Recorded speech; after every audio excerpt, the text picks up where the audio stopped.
घाटशिला उपचुनाव में विक्टर सोरेन के नाम की चर्चा होने के बाद अब पहली बार मीडिया के सामने विक्टर सोरेन खुद आए और कई खुलासे कर दिए। इस दौरान बात करें तो विक्टर सोरेन ने यह भी बताया कि वह उपचुनाव लड़ रहे हैं या नहीं। तो सबसे पहले बात विक्टर सोरेन की करें तो रामदास सोरेन के भतीजे हैं और रामदास सोरेन के छोटे भाई के बेटे विक्टर सोरेन लगातार संगठन में सक्रिय भूमिका में रहे हैं। चाहे रामदास सोरेन जब मंत्री थे तो उनके भी काम में सहयोग करते थे। ऐसे में जब रामदास सोरेन दुनिया को अलविदा कहकर चले गए और चर्चा रामदास सोरेन के बेटे सोमेश के चुनाव लड़ने की हुई तो इस पर यह खबर निकलकर सामने आई कि विक्टर सोरेन दांव ठोक रहे हैं कि वह इस सीट पर चुनाव लड़ेंगे क्योंकि वह सक्रिय भूमिका में है। ऐसे में बवाल सा पूरे झारखंड में मचा था कि क्या रामदास सोरेन के जाने के बाद परिवार में ही बखेड़ा खड़ा हुआ और परिवार टूट गया। लेकिन अब विक्टर सोरेन ने तमाम सवालों का जवाब दिया है। ये सब एकदम गलत बात है।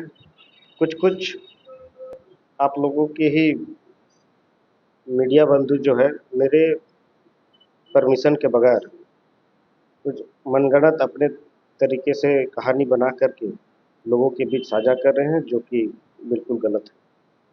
और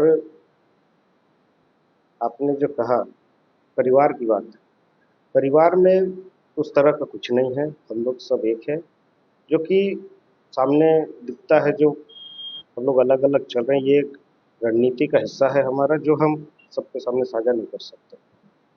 और दावेदारी की बात मैंने तो कभी सार्वजनिक मंच पर, आप लोगों ने तो कहीं देखा होगा तो फिर बताइए, मैंने कहीं दावेदारी नहीं की है।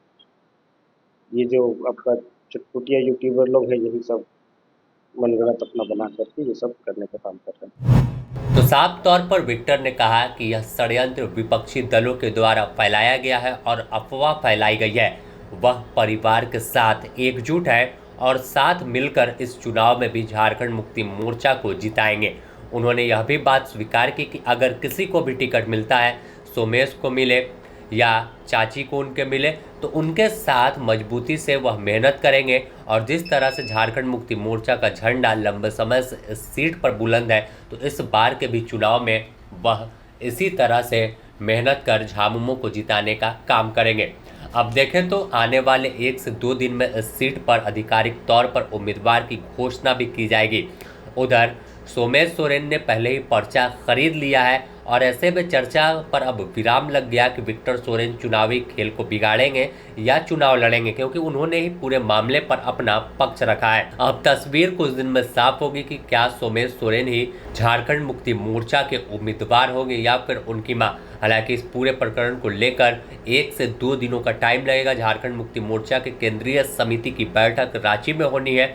उसके बाद इस तस्वीर को साफ कर दिया जाएगा, क्योंकि नामांकन की प्रक्रिया शुरू है और ऐसे में इंतजार सभी लोगों को है कि आखिर कब टिकट की घोषणा होती है। और उसके बाद चुनाव की सरगर्मी तो तेज पहले से ही है और तैयारी तेजी से की जाए। तो द न्यूज़ पोस्ट से जुड़ी और भी अपडेट देगा। बने रहें द न्यूज़ पोस्ट के साथ।